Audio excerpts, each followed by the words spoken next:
French poet, philosopher, and theater artist Anton Artaud defined theater as an actor, a stage, and a spotlight.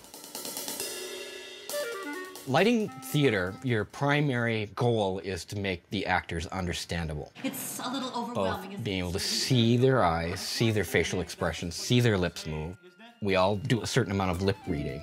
So in order to hear them better, you need to see them well. Luke, can you hear me? Luke, it's me, it's Mama. I'm Barry Browning. I'm the lighting designer for the Jungle Theater.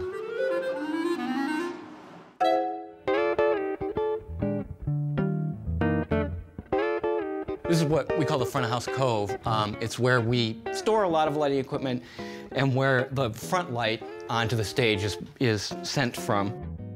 Front light is a very utilitarian light. It's the most basic light that is needed to illuminate the stage. We plug lights into these individual circuits throughout the theater. We've got a total of about 230 of these, which goes into a dimmer rack. Those dimmers are then electronically controlled from the control board. And once we're satisfied with the levels of each light, we record it in what's called a cue. I find that my shows tend to be at around 124 cues. I generally don't want anybody to notice that lighting happened. I want it to be so infused into this production that it happened so natural that they didn't notice. A great deal of what we consider to be the beauty of the work this theater done can be attributed to Barry's lighting. It's sensitive and beautiful, and his ability to capture light environment and also a kind of sacred respect of the subject, if you will. Well, you're supposed to start by reading the script. I usually start by listening to what the director has to say. We have done many, many shows together, and of many different styles and many different sensibilities.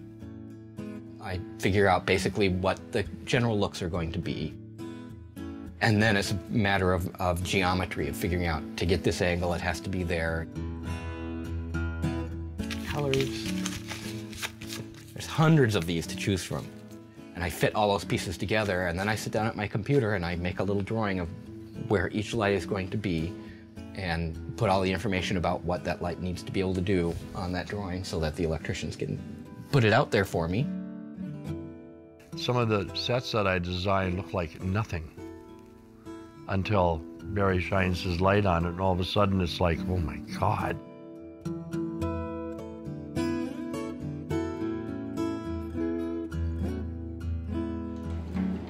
With the show, we're using limited pieces of scenery and more dynamic lighting to make the description of what each scene is. Lighting has a great mix of both technology, science, and art.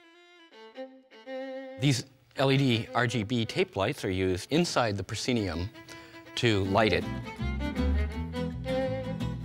The proscenium arch actually was useful in using color to establish mood. I kind of play it safe and then figure out what I can do to not be safe, but always fall back on safe because I know I can pull it off every time then. All of these lights are used to make the texture on the back curtain of the show. We have a number of different kind of fixtures here. Most of them are ellipsoidal reflector spotlights, the staple of theater stage lighting. And then hanging down in here, you'll see just your basic Christmas lights so that we can make stars behind the drop. And it's using the layering and texturing that creates what we call a painterly style of lighting, where instead of just lighting it with a broad wash, we create a much more textured and more interesting look. And that's what I use in the chapel scene to give it the dynamic quality it has. When all the parts come together and I know that my contribution is one little piece in that little puzzle that we assemble. the feeling of being a part of that moment. Everything came together, and there's this audience breathing it in, and that's it. That's what I love.